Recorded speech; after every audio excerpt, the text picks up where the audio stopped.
మొన్ననే మన స్క్రిప్ట్ రైటర్కి మొన్న రాత్రి కుక్కలు తరిమి కొంచెం యాక్సిడెంట్ అయ్యింది.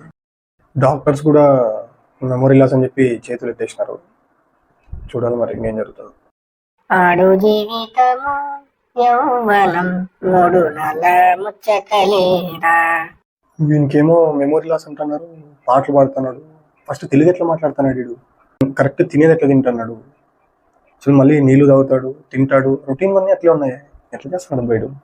అసలు ఇదే డౌట్ మీకు ఎప్పుడైనా వచ్చిందా? తెలుసుకుందాం పదండి.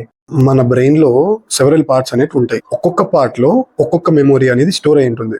అంటే ఇప్పుడు నిజానికి హిప్పో క్యాంపస్ అనే ప్లేస్ లో నేమ్స్ గుర్తుపెట్టుకోవడం కానీ, ఫేసెస్ గుర్తుపెట్టుకోవడం కానీ, ఏదైనా ఈవెంట్స్ ఉంటే గుర్తుపెట్టుకోవడం కానీ, ఇవన్నీ స్టోర్ అయి ఉంటాయి. అదే బేసల్ గ్యాంగ్లియా అండ్ సెరిబెల్లం లో వచ్చేసి తినడం కానీ, పరిగెత్తడం కానీ, బ్రషింగ్ కానీ, రాయడం కానీ, లేకపోతే పాటలు పాడడం కానీ, లాంగ్వేజ్ కానీ స్టోర్ అయి ఉంటాయి. సో ఈ basal ganglia and cerebellum part లో ఉండేటివి మాక్సిమం అన్ఎఫెక్టెడ్ గా ఉంటాయి మెమొరీ లాస్ పేషెంట్స్ కి.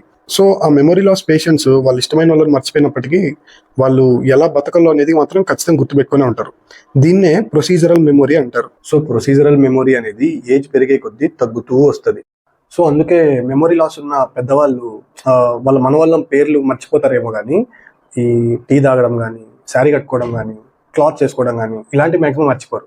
సో ఎందుకంటే ఇదే. For more interesting videos like this please subscribe to flash facts Telugu. అలాగే ఒక లైక్ కూడా పడేసేయండి, బాగుంటుంది.